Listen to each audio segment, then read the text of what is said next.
Hello, everybody. Welcome to the very first episode of the Defending the Line podcast.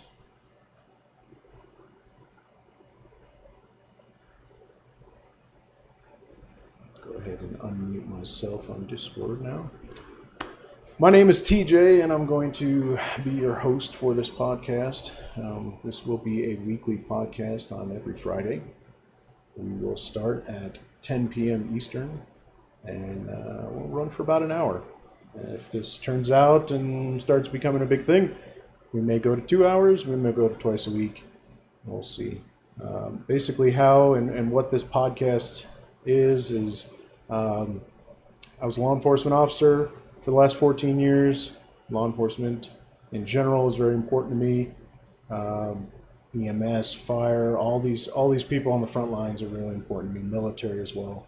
I was in the military, and I'll talk more about that here in a minute. But we're at a point now in this country where protesters are just going out and bad-mouthing police and trashing first responders, and I think it's terrible. And I think at this point in time, we as civilians, I'm a civilian now, we need to step up and get loud and start defending the people that defend us. And that is the purpose of this podcast. I will discuss topics, hot topics, hard to discuss topics. I'll show videos, break down some, tactics and why things occurred and how it could have been done better or worse or whatever.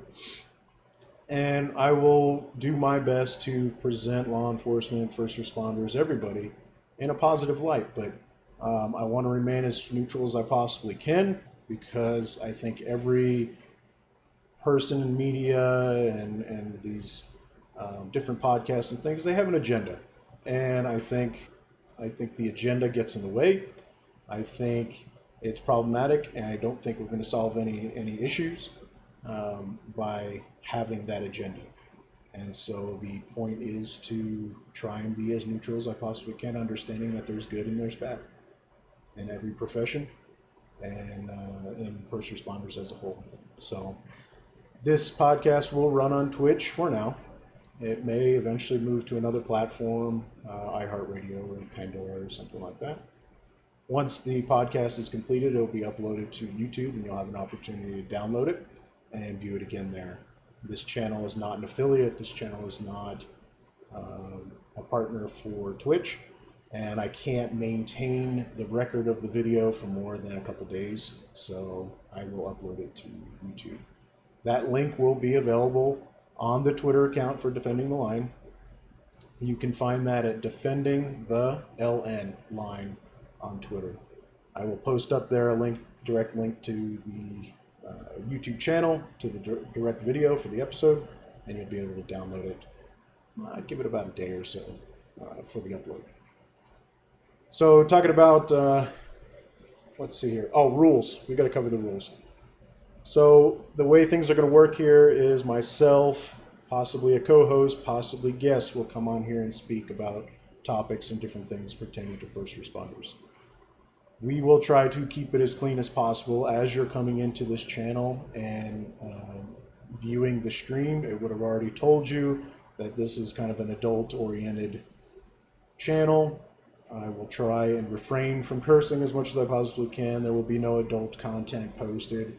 Certainly no deaths and things like that. So if I do a video breakdown, I'm going to try to blur things out or cut things out. I don't like sharing death videos myself. It's just not something that I'm comfortable with. I don't think if I'm a family member, a son, a daughter, or whatever, and I'm going online and I just happen upon a video of my dad or my mother or my uncle or brother or whatever dying, that shouldn't occur. I think it's terrible that they release those videos, and that's a whole completely different issue that will be talked about at another time. So you will not find that content at all. We will try to keep it as clean as we can. The guests that come in here will have to adhere by a set of rules, and there will be rules posted on the Discord that they will have to follow as well.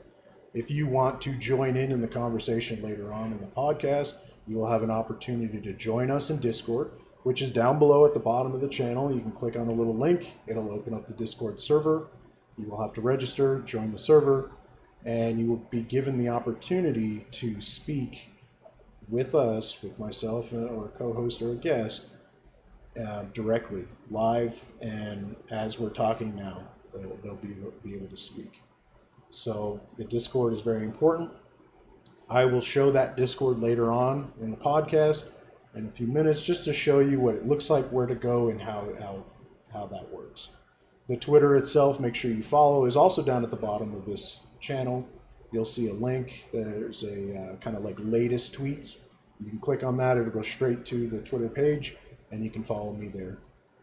We will be periodically posting videos and things that we come across on the internet that relate to first responders, as well as commenting on videos and things that we see. So it's very important that you follow us on Twitter as well. So I will show you my setup here. So this is the Discord. On the right hand side, you can see that we have different channels. We have a section here for news and information. We have news as it pertains to different things, whether it be first responders, gaming, movies, music, things like that. These are things we find around on the internet, stories, articles, things like that we'll share in those channels. You can see a live broadcast section in the middle here.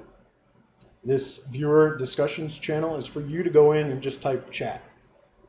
This is just text-based, and you guys can talk about what we're talking about. There'll be moderators at some point in there that will monitor the dialogue and make sure that things are keeping clean and following the rules and things like that. But you'll have an opportunity to go in there and speak as well. We will occasionally go to that channel for comment and pull some things out of there as we see it. There is a live section just below that. Obviously, you can see myself, and I'll talk about Kilo here in a minute, but he's joined us as well. And there's a green room below that. That's where the guests are going to come in, and they're going to sit and wait before I pull them into the channel. And then at that point, they'll be joining us for whatever segment that they're coming in for. I hope to have a guest for every podcast. There may be times where I don't. There may be times where I'll have more than one. I may have multiple guests. So that's what that green room is for. The channel directly below that is really important because it's for you. You, as the viewer of the podcast, can come in, join that channel, and then when we get to the section where we ask for your viewer comments, I'm going to pull you from that channel and give you the opportunity to speak. And so just sending text is great, but actually being able to voice whatever your concern is, comment, whatever you want to say, is really important. And I think we want to get that out and give you the opportunity. Think of it like the call line for a radio station. You call in, you say, I want to comment on the story that you're talking about. That's how we're going to pull you in and manage that. There is a first responder section here. I'm not going to click on it because there's some stuff in there that's not for public consumption. This will eventually be available for only first responders, and there's a verification process for that to allow you access to that section. The general public will not see that section. Only first responders will have that. We have a section for gaming, PC, console. We have general discussions. There's a podcast-specific channel. Let's say you download the podcast and you're like, whoa, your voice was too loud, or the music, or whatever, something was wrong. You can post in that channel and let us know, and we'll go ahead and make changes as we go forward. Music, photos, there's a general chatter for if you want to just come in Discord and one day, you're hanging out, you're chatting with somebody, and they say, hey, let's go to voice. You can go right into one of those channels and talk. That's for you. That's for the community. And then there's some staff stuff down here. I'm not going to click on that either because there's some hidden stuff there. So this is our Discord. This is what we're going to use primarily for the back-end stuff and allow people the opportunity to talk with us. So please click on that Discord button, join us, and we're going to have some fun. So I will go ahead and introduce myself. My name is TJ. I have with me today's kind of co-host, kind of guest, is Kilo. I've known him for about probably 10 years or so online. Never met him in person, but the two of us have played games together. We've all over the internet, every single different game we could possibly think of. We've done a lot of gaming together, and we'll sit and chat, and anywhere between a minute and an hour. And he's a cool dude. He's got an interesting background, so I'm going to let him introduce himself. But I know him by many names, and Kilo is the one he uses online. So, Kilo? Well, I'm Kilo. You can call me Steven, is my first name. Um, I'm military myself. I did 5 years active duty component U.S. Army, MP Corps. So a little bit different than civilian stuff. I also kind of cross trained in some medical field stuff, just like most military people do. But I'm pretty stoked to be here. Pretty stoked to be here on get to do something cool on episode 1. Cool.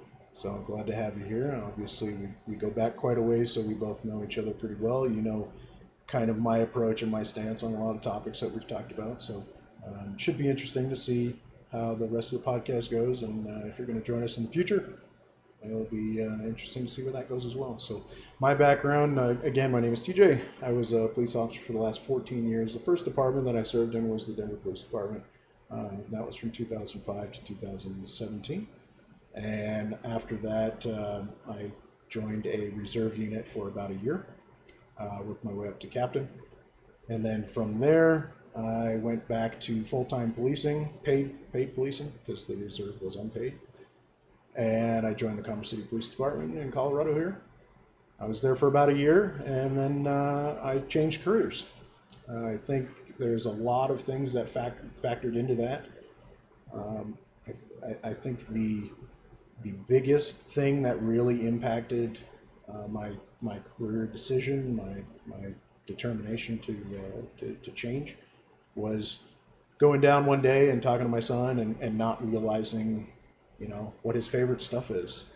Not realizing what he's doing half the time because I go to work, I come home, I go to sleep, I go to court, I go to work, I come home, I go to sleep. I didn't have a lot of time, and even on my days off, I didn't have a lot of time to spend with my family, and just crazy schedules and sleeping days and working nights, and it didn't work out really well, and ultimately, it was something I needed to change. So now I'm doing photography full time, and I have my own little studio, which we're in right now. You can't really see it, but this is my photography studio, as well as now my podcast studio. And I will be doing this podcast every week. So we'll see where that goes. That might actually take over my life. We'll see. Before the law enforcement, I was in the military. I was in the United States Marine Corps. I was in the infantry as a machine gunner. And I deployed multiple times to multiple different countries. I was in Iraq during the initial invasion in March of 2003, I think is what it was. And um, yeah, so it's been quite the life for me. So I have some opinions, I have some knowledge, I have some information, and hopefully it translates well going forward on the podcast.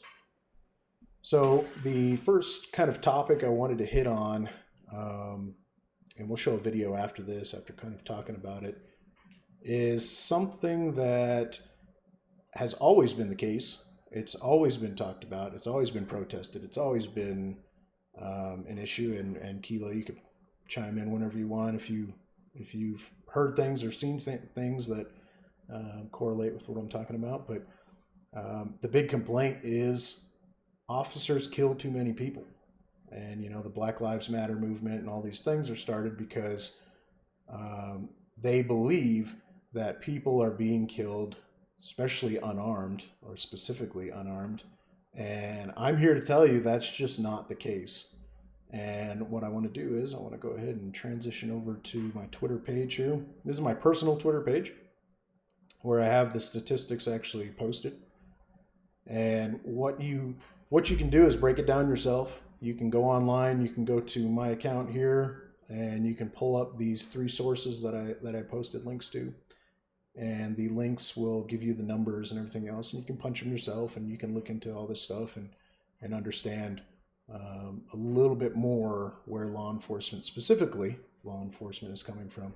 Again, this is an all first responder podcast, but specifically the first topic today I wanted to hit on was the major complaint of people and armed people being killed. So, on average, every year, law enforcement comes into contact with millions of people, millions. And I saw a number that was 60 million. I saw a number that was 100 plus million. I saw all sorts of numbers in between there. I actually brought that number down to 50 million, basing it off of the decline. There was a small decline in the number of contacts that were actually reported, and that was the best number I could get. The second number, this 1004, that is the total number of people shot and killed. Not shot, but shot and killed. So that's important to note as well, because there's probably more people shot that don't die, obviously, from law enforcement. But what I want to focus on is the death part, because that is the major complaint, right? Isn't the major complaint that law enforcement is out of control? They're going out there, they're killing people, they're judge, jury, and executioner, and all that stuff that we keep hearing, right? So unarmed people, 29. 29 people in 2019 were killed by police that were unarmed. Now, one thing to note about being unarmed is unarmed does not equal not a threat. So you can be unarmed and be choking the officer, and they're close to passing out and they're about to suffocate, and they shoot the guy. That is a guy who is unarmed, but he is definitely clearly a threat. There's a video floating around on the internet where a guy with a knife, he is charging at the officer. The officer's backing up. He walks for like a mile backwards away from this guy. And ultimately, at the end of the video, he grabs the officer around the neck and he's holding the officer. And I don't know if at that point he had the knife or not. I haven't looked that close. But even if he's choking that officer to death, the other one shoots him, and rightfully so. So understand that just because you're unarmed doesn't make you not a threat. Kilo, do you have anything on that? I mean, yeah. So I didn't. I didn't get a list of things before the podcast started, so all these numbers are new to me. 50 million. I mean, even if you cut that in half again, that's still a lot of contacts. You know, and several of those are probably just personal communication skills. I mean, everybody is trained to talk people down. I mean, that's basically police's best weapon over a taser, over pepper spray, over a gun. And so, 29, uh, it's still 29, right?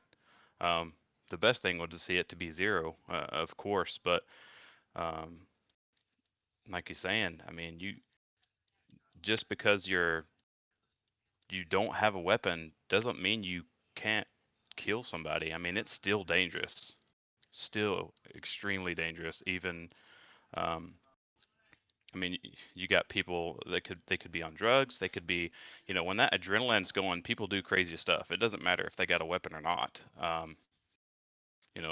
Especially if you're a smaller individual on the police force. Right. And you talk about training and things like that. Officers are trained all the time on de-escalation. One of the big complaints right now on the internet and everywhere else is that officers need better training. That 6 months in an academy isn't enough. That they're not de-escalating enough. Things like that. But what they don't understand, I think the average civilian doesn't understand, is that things happen in a split second, and you could go and approach somebody, say, "Hey man, how's it going?" And boom, they pull out a knife or a gun, and that's it. It's just a split second of you just saying hi. It could turn deadly, and I think people don't understand that occurs. They watch these body cam videos, which are amazing.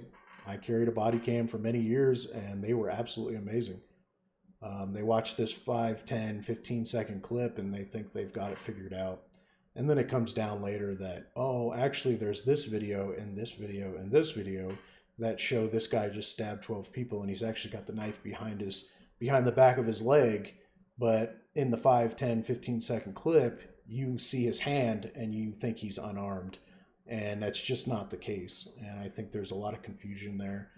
As much as the internet is amazing, and we're on it right now talking about things, it sucks too. And I think it's being used and abused. And I think that the wrong message is out there because people are not understanding of what law enforcement goes through. They don't have the statistics, and they don't think about the scenarios. They just think cop, person, death, and it's not as simple as one, two, and three. So we look at those numbers again. The chance of being shot and killed by a police officer, 0.002%. That's all contacts, 1 year. The chance of you getting into a contact with a police officer and being shot or killed, 0.002% armed while you're armed. Okay? The chance of being shot and killed unarmed, 0.00005%. That's ridiculous. The fact that people are complaining, and Kilo said it perfect, is we would love for it to be zero. I think everybody would love for it to be zero. I think law enforcement would love to be zero. I think the city council people would love for it to be zero, because ultimately they're writing checks with zeros on it, and they would love for those to be zero deaths for a year. But unfortunately, that's just not the case. That just doesn't occur. And reason it doesn't occur, and Kilo said it best again, is you have people on drugs, you have people that are just suicidal, that you have things at play that ultimately affect the outcome. And yes, even though unarmed, they are still a threat. And so ultimately, we have a problem in this country, and the problem is not police. I'm going on a firm, dying on a hill stance and saying that the police are not the problem. I would say, and I said it in the post, is ignorance is. I think education is. I think it's people not being educated, not understanding what law enforcement goes through, not understanding the scenarios that are presented to people online. And I think ultimately their knowledge or lack of knowledge leads to an emotional response that is police bad because they killed somebody. When there's a reason for 99.9% or 99 point however many nines in a 5% that says this is why we shot someone. Do I think officers are judge, jury, and executioner? No, this isn't Judge Dredd. And Judge Dredd, he would go out, he'd go to a call, somebody would pull a gun on him or shoot or whatever, and at that point, he could disarm him and then kill him anyway, because that was Judge Dredd. This isn't Judge Dredd. We don't, law enforcement, I say we, but I'm no longer law enforcement, we don't do that. Law enforcement does not do that. They don't go out on a call going, man, I can't wait to kill this fool. It just doesn't happen. It just doesn't happen. They don't wake up in the morning and go, man, I can't wait to kill 5 people. It just doesn't happen. Bad guys wake up every day and go, man, if a cop comes up to me and he bothers me, I'm going to kill him. Bad guys think like that, but good guys don't think like that. Kilo, I don't know if you ever knew anybody. Obviously, the military is a little different. And when I was in the military, it was, what makes the grass grow? Blood, and it was craziness in the military, right? So that obviously the thought process was a little more aggressive. But I mean, have you ever heard of a police officer saying anywhere, online, on the news, anywhere, that they wanted to kill somebody? Has that ever been something you've heard?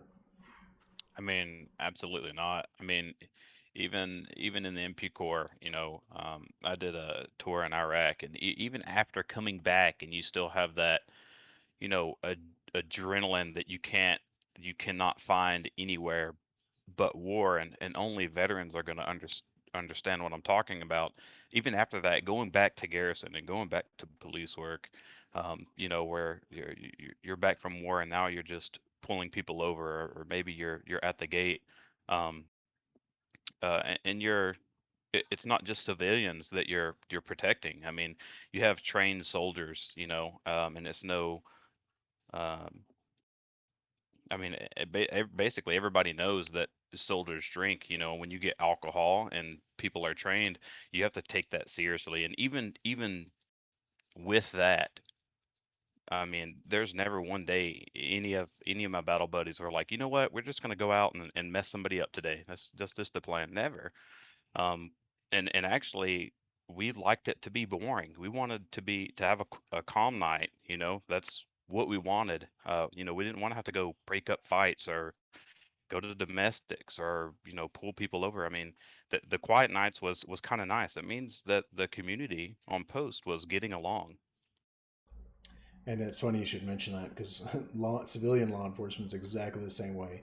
I've said it more than once. I would love to come on duty. I would love to drive around. I would love to see not a single traffic violation. I would Oh love to man, it would come be an in easy paycheck. easy, completely easy. Eventually, my paycheck might go away because they realize they don't need us so much anymore. But I would, Right. I would love to come on and respond to a call, a suspicious person, whatever, do that stuff, and then not have to arrest people, not have to cite people, not have to, do any of that stuff. And I had the last department I was in. That was the majority of what I did. And I had posted this online. You're not aware of this, Kilo, but I had posted online not too far back when I was officially retired. I said the last year I was on patrol with my new department, from day one to last day, not a single use of force. I didn't punch anybody. I didn't kick anybody. I didn't tase anybody. I didn't pepper spray. I didn't shoot anybody. I didn't tune anybody up at all. Not once. And for a year, that is nearly unheard of. That is a year on patrol, and I had no use of force in a city that's a reasonable size for what it is. And a lot of that comes down to de escalation. We call it verbal judo. That's kind of the thing going around. It was an old program that cops used to be trained in. It's not as kind of upfront now, but we would use verbal judo and try to convince people to surrender, not fight, things like that. And I was killer at it because I would go up, and say, look, man, just relax, and calm people down. I'd talk on their level. My favorite thing to do was go up to somebody, gangbanger, whatever they were, and get on their level and talk to them like a human being. And we see it all the time in law enforcement. In these videos that are released online, there's just cops kind of shooting the crap and talking to people, like a normal person. The ones where you really see the issues are the big tough guys where they're like, "Sir, you got to do." Nobody wants to be talked to like that, and I think training comes into play and all that stuff comes into play.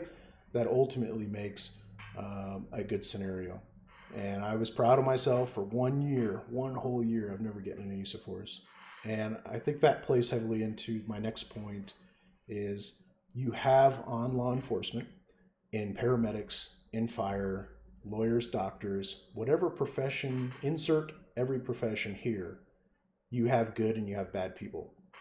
And I think the majority, 99.5% or whatever, of law enforcement are amazing, right? They're just absolutely amazing. Great people, want to help their communities. Some are there for a paycheck. Some are there to really help and would probably do it for free. I did it for free. For 1 year, I did it for free. And so there are people like that. There are some crappy people too.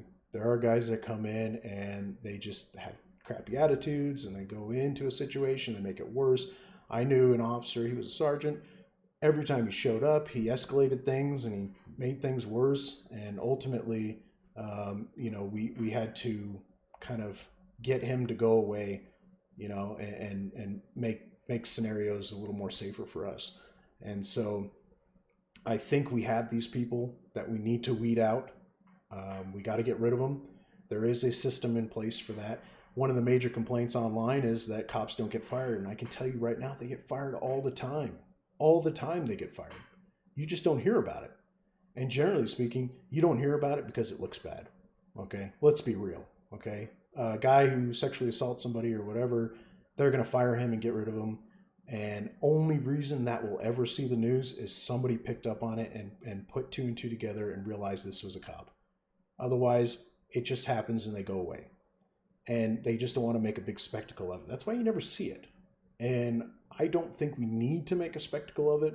I think transparency is obviously important.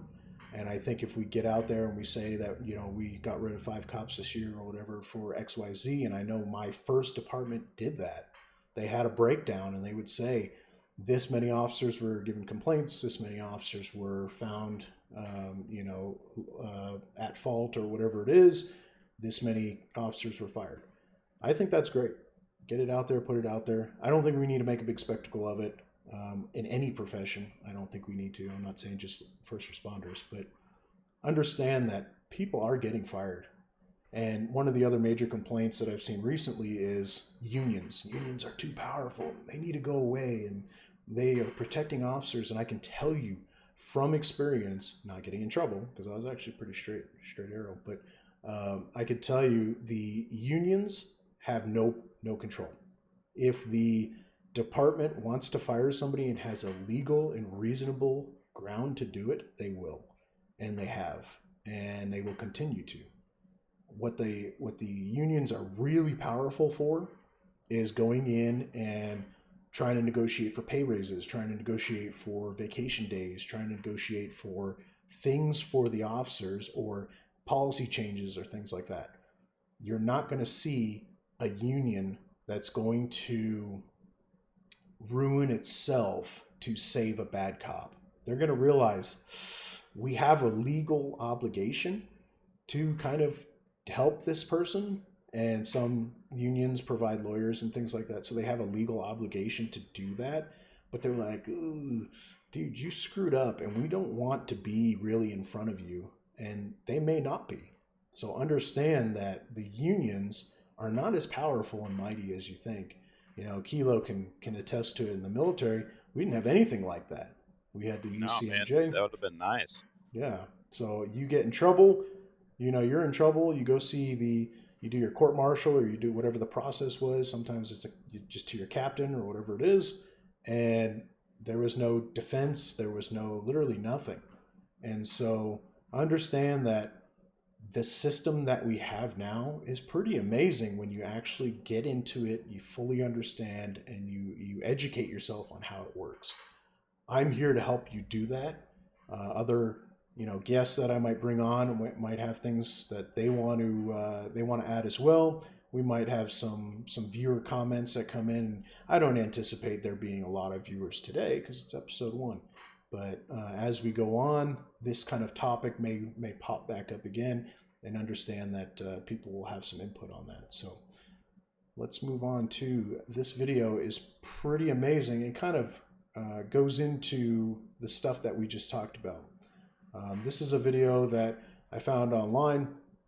It's a officer that did a traffic stop, and the mom got very upset and had some very choice words for the officer. And Kilo, the system that I have in place right now obviously doesn't allow you to listen to it. So if you want to, I think you're watching the podcast kind of on the side. If you want to hear it on there, you're more than welcome to do that. I'll go ahead and mute myself and play this video. Any of your questions, give him your ticket. This officer is right here harassing my son. She already has his driver's license, registration, and car insurance in her hand. She's asking if he's on parole or probation, and he has to answer her. He said, no, he's not on parole or probation. I said, go give him the ticket, and she will not. She's just standing there. What are you waiting for, ma'am? For what? For a traffic violation? Okay, but you're making this dangerous. You're escalating it. Go give my son his ticket, and we will take care of this in court. You will not be the judge and executioner on this property right here. You will not. Go give my son his ticket. You have his ID. You can easily run his ID and see if he's on probation or parole. Not this child. Then go do your job. Why are you standing there? Why are you holding on to your gun? Why? Your hand is on your gun. Go run his ID. I'm being violent? No, I'm not being verbally aggressive. You will not change this up. You will not create the narrative here that we've been seeing on the news. If he ran a stop sign, that's what you're saying, we will happily take the ticket. But I will not allow my son to stand here in front of you with your hand on your gun. That will not happen. He's not leaving. He's standing right here. My son is not leaving. No, he's standing on our property line. We own this house. He's standing on our property line. You said he ran a stop sign, right? Go give him the ticket, and then you can leave. time. You guys, she done called for backup and everything. Y'all share this video because my son will not be the next hashtag. Not gonna happen.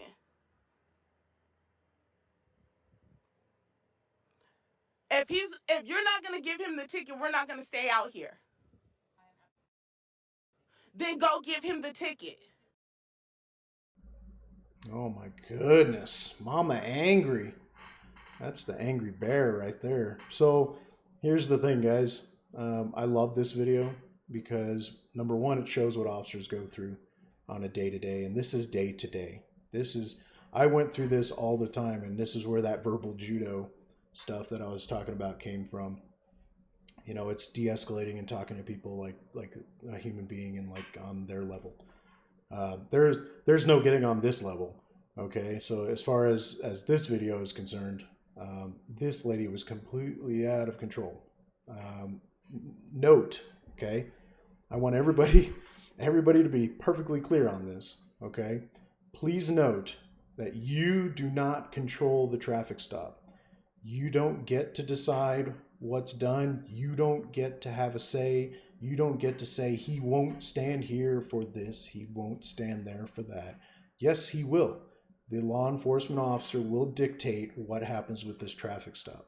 From the very point of the traffic stop's location to the contact to how many officers that show up to cover to when and how they get the traffic citation. There is some law that says how long you're kind of reasonably held at a location, and it says that, you know, it can't be too excessive, but an officer can hold you at a scene for 10-15 minutes, you know, running your information, checking with the other officers, waiting for another officer to arrive. This lady is freaking out. She's emotional, way too emotional, and she doesn't understand how traffic stops work. So first and foremost, understand again that they dictate what they do and how this traffic stop is run.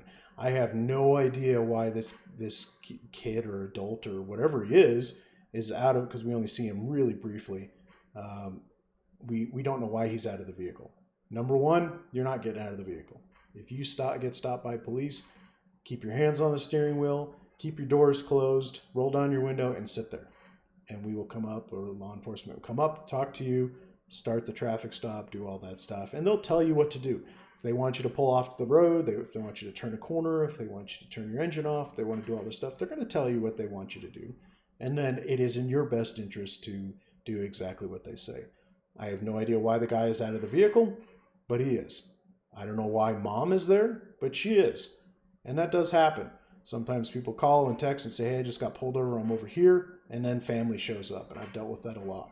I've dealt with, you know, who are you? What are you doing? Blah, blah, blah, blah, blah. And now I'm on the radio because family members have showed up saying, hey, can I get another car to come over here? It's not emergent, but, you know, can they come over and cover me because I just had family show up?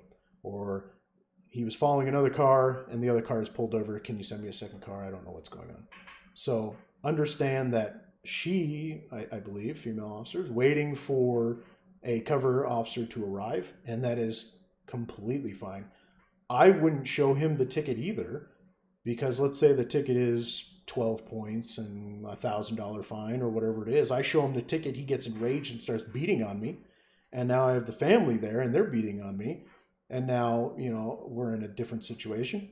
I would probably wait for a cover officer as well. The fact that he's out of the vehicle, I would call for a cover officer if I'm going to be in any close proximity to a person. So understand that that's natural and that does occur. The next point is, she says, oh, you can run my son. Number one, why are you asking why he's on probation or parole, but you can run him and you can find out? Well, I've asked lots of people, hey, on probation or parole? That changes the dynamic of the traffic stop, because ultimately some parole requires that people get, or not requires, but allows that their vehicle gets searched. That's information I want to know. Going into the traffic stop, I want to know, are you on probation or parole? Yes. Okay, what'd you do? Or what'd they say you did? That's what I usually say. What'd they say you did? Armed robbery. Pooh. Now the little light bulb just popped up on top of my head that says this person might have been allegedly armed, and I might need to be a little more cautious. I always asked them too, are you gang affiliated? And they would say yes or no. That's another little light bulb, red flag, whatever information that I want to know when I'm on a traffic stop. So she asked that, and then they lost their minds over it. Go run them in the computer. I don't know if this car behind her is the actual patrol car or if it's off screen. But if she's in an unmarked vehicle, there may not be a computer in the vehicle.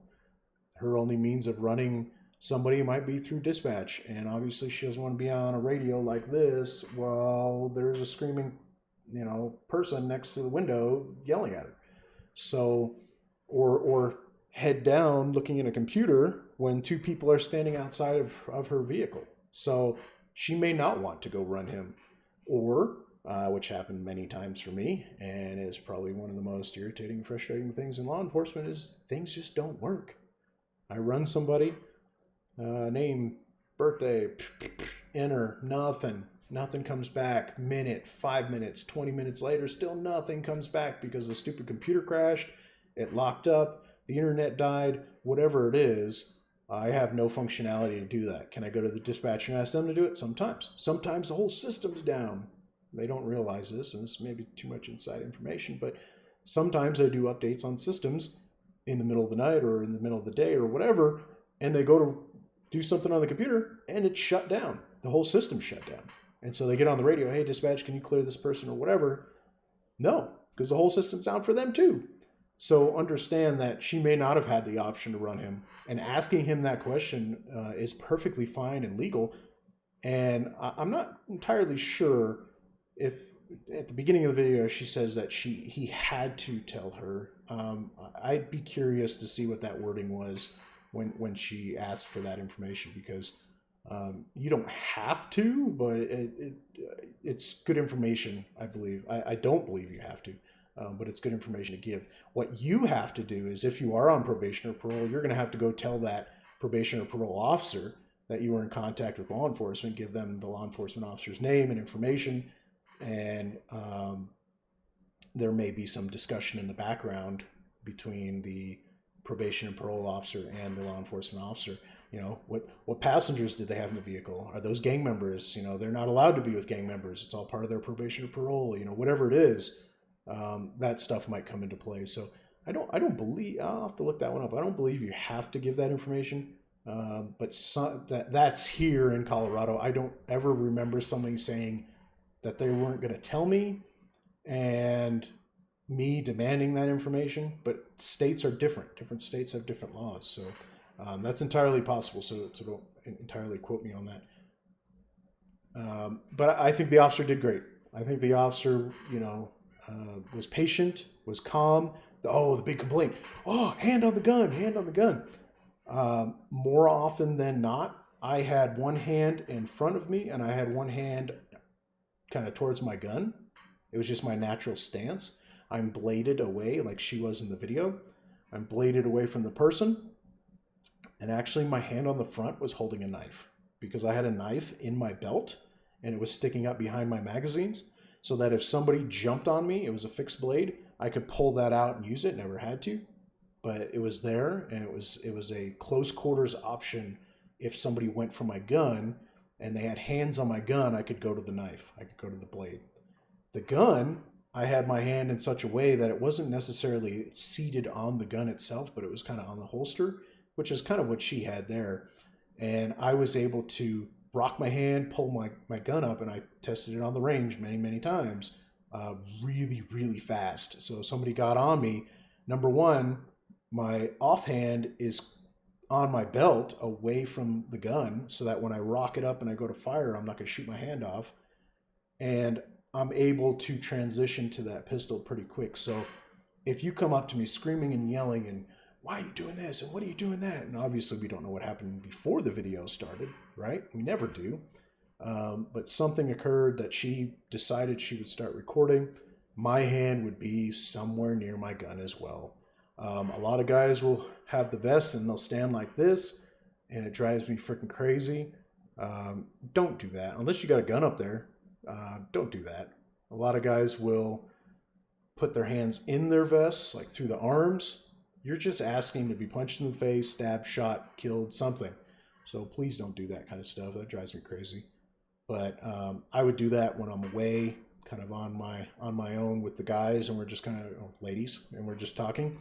But yeah, that stuff, you don't see that stuff generally speaking with aggressive people. You're going to see hands on belts and guns and tasers and just kind of readily available in clothes. And Kilo, I don't know if you can chime in on that one. Do you have any experience with hostile people and kind of what your demeanor and your stance looked like? Yeah, for sure. I mean, I I basically stood in kind of in the same, tilted a little bit to the right with my firearm furthest away from whoever I was talking to. Um, and I always had at least my wrist was always uh, basically sitting on top of my holster. Um, Almost always. You look at the camera angle, it could have been zoomed in, but when she spins it around, I mean, she has her foot on the curb and they're just right off the street. So, I mean, these two people are fairly close. One guy's not saying anything, which can be scary because you don't know, you know what I'm saying? And his mother is obviously extremely vocal. And you seen her ramp herself up with her own feelings. Like at first she was like, blah blah blah blah blah blah blah. Oh, and you have your hand on your gun. She escalated that scenario by herself. So, stuff happens and you see how quick that happened, by herself, just whoop. Now you done went up just a little bit, now she's even more mad. For nothing the officer, that's just how, you have to protect your weapon. You have to protect what's on your belt. When people are that close, I mean, they could just go and snatch that thing pretty quick. I mean, they can have hands on you so fast. It's ridiculous. I know in the army we did training where you would have people 6 foot, um, and you had to react to that. And people, even big people, they're quicker than you think. Even 10 foot, even 15 foot. I mean, people can move on you so fast, and that's just the officer playing it safe. You know, that's a very open stance. It's normal. I mean, um, I've never seen anybody put their hands up in their vest. I guess maybe if it was hot, I don't know, but that would drive me nuts too. But the stance, that's just normal. I mean, you have to control that situation, and I'm pretty sure I would think she was waiting on backup, because if somebody walked up onto my traffic stop and they didn't go away, there would be repercussions for that. You know, I mean, you can't just walk up into a scene. You can't walk up into a murder scene and go, "Hey, what's going on over here? Hey, let me tell you how I feel." I mean, it doesn't work that way. Right. Yeah, and at one point she says in the video, she says, "I'm waiting for another officer" or something like that. And so she's clearly set the stage that we're on my terms, and we will proceed forward when I'm ready, and I'm not ready because I'm waiting on this other officer. And I think that's perfectly reasonable. I think we can get excessive sometimes. You do a traffic stop and you're like, oh, he's got a trespass warrant or whatever, and you get another cover officer to come. You get a second cover officer to come. That's cool. And then you get like 5 or 6 more to show up just because they're bored. I think we can get a little excessive at times, and sometimes when you're watching those videos and you see them online, and you're like, "Why is there 15 cops?" Blah blah blah blah. I mean, there's probably a reason for it, but understand that sometimes it's just sheer boredom. It's not that they're trying to be aggressive. They're trying to be overwhelming. They're trying to be whatever it is. They're just at that point, showing up, dealing with the situation, helping with the situation. They're going to disappear at some point if everything's cool and smooth. Generally, most departments are one-man departments, one officer department, in the car. Some departments, you look at like LAPD or some of these larger ones, they have 2 officers in the car, and you may have, 2 cars show up to cover one car, and now there's 6 cops, right? Because they're all two-man cars. So understand that the number of officers is not an issue. It should not be an issue. And the fact that this officer waited for cover is pretty smart, because, like I said, I wouldn't show him the ticket You know, if he, especially like, let's say it's a suspended kind of thing. So in my state, if you're driving without insurance, I can suspend your driver's license on the spot with a revocation form, and you have to go to a hearing to try to get your license back, to fight it, and to do all that stuff. I would not serve that piece of paper by myself because that would piss somebody off. You know, to say that, hey, you're being suspended because you're driving without insurance. Because you're driving without insurance, your vehicle's getting impounded. I'm going to search your vehicle. I'm going to do all this stuff, and I'm going to tow it because a inventory search of the vehicle is conducted on most any impound. It's proper procedure to make sure they don't put a dead body in the impound, and which I've seen almost happen. And so that stuff occurs. I'm not going to do all that stuff alone. I'm going to call for another officer to come and give me a hand, and she's smart for doing that. So, Oh, for sure. I mean, especially since, you know, the lady was so mad. Even if she handed it to him, you don't think she was going to look at it. I mean, knowing any parent, you know, it no doubt would have escalated further. You know, if that was just screaming, you know, or if she would have really kind of flew off the handle, you know, we don't know. That's just kind of, you know, you know, throwing some stuff out there. But speculation, yeah. yeah, Yep. it's just kind of speculation. But I mean, you have to, as an officer for sure, you have to be ahead of what you think is going to happen. You can't be caught off guard. You really for sure need to try not to be caught off guard. Going back to the, you know, multiple cars, multiple, you know, cruisers showing up at one, you know, police stop. Well, you have a traffic stop, and I don't know how you did in civilian, but in the army at night, it was mandatory. We always had to have two cars, um, because it's just more dangerous, you know. And then, you know, you might have a third car show up because it might be like your on shift supervisor for you know, basically. So it's easy at nighttime to have three cars, especially on the military side of things. Now, civilian, I'm not too sure, um, but that's kind of how we did stuff in the army. Um, in the Yep. daytime, yeah, it's normally just one. If it's, you know, it's a warrant or something like that comes up back, and you know, you'll have two. But you know, he's right. You sometimes you do get bored. You know, it doesn't look good, but you know, for the most part, you know, if you see multiple cars, there's usually a reason for that. It's not just, oh, you ran a red light or, you know, a stop sign, and here's your ticket, you know, and you go on your way. Normally there's a little more to it. And you can't see that from 4 lanes of traffic over, you know, going 55 miles an hour. So, In the opposite direction, right? Yep. yep, in the opposite direction. Yep. So this video, I'm going to run this one real quick. We'll probably go a couple minutes over, but that's okay. This one's great too because it really sets the stage for the type of people that police come in contact with. I have some choice feedback for this video, so I will go ahead and play it through, and then we'll talk about it. Yeah, I'm just curious. Does the fine apply to you guys or just me if I don't wear a mask in the subway? What? Does the fine apply just to me or to you guys if I don't wear a mask? I'm just curious, like. Well, you got actually, it states that as long as you can maintain 6 feet distance, you don't have to wear the mask. If you want to step within 6 feet of me, I'll gladly put on the mask. Okay. So would you like to do that? I mean, I feel like you guys are living less than 6 feet of each other. You're the one that approached us, so would you like to keep the distance? I'm 6 feet away though. Okay, now we're 6 feet away and I don't have to wear my mask. I mean, you could probably wear a mask during a global You're the pandemic person that and stuff. calls someone, you know what I mean? Like, if someone sounds like water bottle on the streets, you're the person that calls them. That's what you are. Alright, Carrie, you're like the male version of Carrie. So have a nice day. Really, sir? Yeah. Hey, hold on, what's your name? Yeah, you know that. I'm ready to say. Okay, Yeah, have a nice day, man. Thank you, you too. Yeah, you On too. the Take care, boat. Carrie. Thank you for your service, sir. Thank you for protecting us during a pandemic.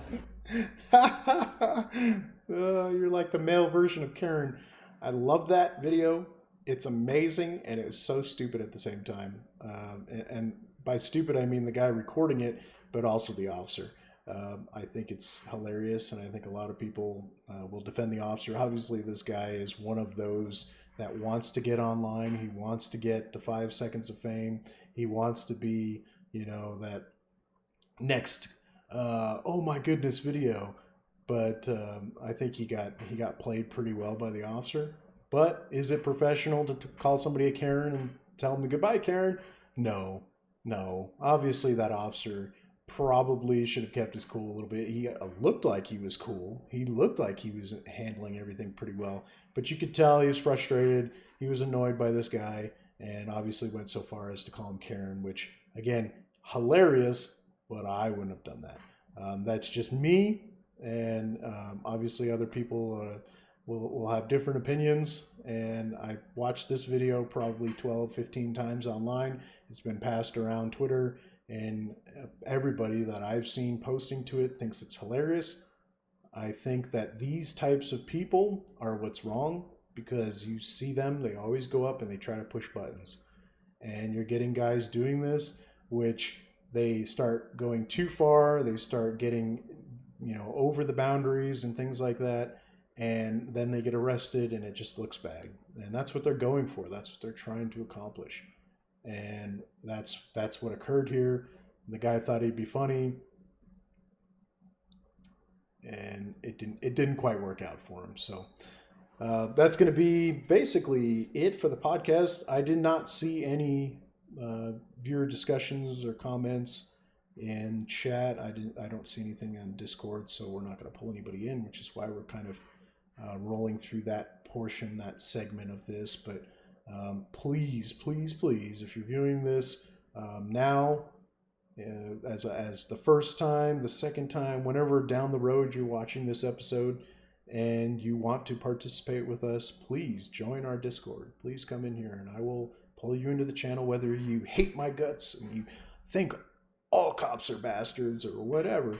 Cool. More power to you. I will allow you to comment for a reasonable amount of time. I will mute you. I will move you out of the channel, or I will keep you in the channel, and we will have a discussion like real people. And I will talk facts with you. I will not talk emotions with you, and we will go forward from there. So I want your input. I think it's going to vastly affect this podcast going forward. I think for that particular episode, it'll affect it, as well as future episodes when we have that interaction and we have those people talking to us. Please join the Discord and chat in all those little chat box or the chat channels, with the text, post stuff to each other. Let's interact on Discord and make that a thing. Please join me on Twitter and follow me on Twitter. You can either follow the podcast Twitter, which is probably preferred, but you can also follow my personal account because I did show it on stream earlier. But yeah, I appreciate you guys coming. Kilo, you have any closing kind of thoughts? Anything you want to add? No, I mean, it was fun. Hopefully I get to come back. I just want to remind everybody, this is live. This is not scripted. TJ's like, hey, you want to do this thing? And a couple hours before going live. So I've never seen anything like it. I think it's cool. It's something new. And I'm pretty excited for it. Yeah, and I appreciate you being here. This is going to be fun. This is going to turn into something big. I know it will. I think it's going to be amazing. We had someone in chat just asked about Discord. Is it a Twitch thing? It is not a Twitch thing. It is completely separate. And if you look down at the bottom of the screen on Twitch, you're going to see a button for Discord. When I upload this to YouTube, I will put the link underneath the YouTube video, and you can join the Discord server that way. That will allow you to use the voice. You're not going to be able to post the link. I think that's what you're shooting for. I just had that feature turned off till I get the moderators in here. Got you. Yep, no worries. And so you can join the Discord and chat with us that way. Text again in all the different channels, different topics, different things. But you can also join us during the podcast as well. And depending on how this goes, this could be a bi-weekly podcast. Who knows? This could even be a daily podcast. If this turns into something big and amazing and exciting, this could be something going forward. So I appreciate Kilo coming in here, and I appreciate you guys watching. And anybody that downloads this from YouTube, I appreciate you downloading and viewing. And we'll catch you next Friday. It is going to be the 25th, same time, 10 p.m. Eastern. here on Twitch. Thanks. Have a good